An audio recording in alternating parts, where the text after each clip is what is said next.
Quand c'est bon, c'est bon. Très tôt ce matin de ce 30 octobre 2025, il y a de très bonnes nouvelles. Et en plus, il y a un message très important aussi à nos ennemis internationaux et à nos autorités de l'AIS. Écoutez-moi très bien. La première des bonnes nouvelles est que le Niger, Papa Abdrahmane Tchani, a envoyé 100 systèmes de carburant, voilà, direction au Mali pour soutenir le peuple digne et souverain malien.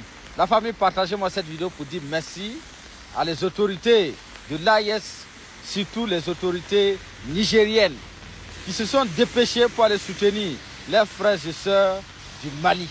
Formidable. J'espère que les ennemis de la paix, les propagandes vont fermer les bouches à jamais. C'est la solidarité. Et le deuxième message est que vous avez vu tout récemment l'ambassade des États-Unis près de l'AIS, précisément à Bamako, a fait un communiqué en demandant à ses ressortissants de quitter sur le sol malien. Et nous, on a vu ça, les médias propagandistes, les communicateurs, ils ont pris ça, genre comme le Mali est en insécurité, il n'y a pas la sécurité au Mali. La famille, je vous informe que c'est leur plan qui est là.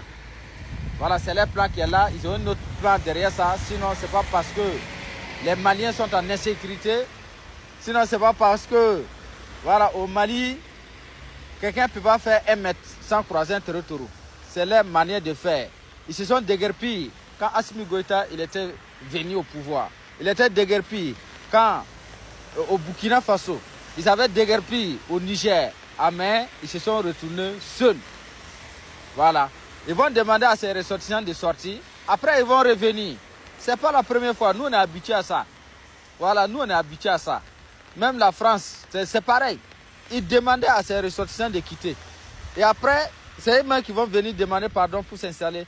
Mais je suis sûr que cette fois-ci-là, ce sera la fin. Dès qu'ils sortent, personne ne va rentrer encore. Et nous demandons à les autorités maliennes de fermer définitivement l'ambassade des États-Unis près de Bamako. C'est très important. Voilà, on veut la fermeture définitive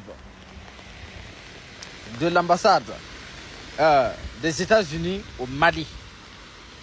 J'espère que le message est passé. Je vous demande de la partager au maximum.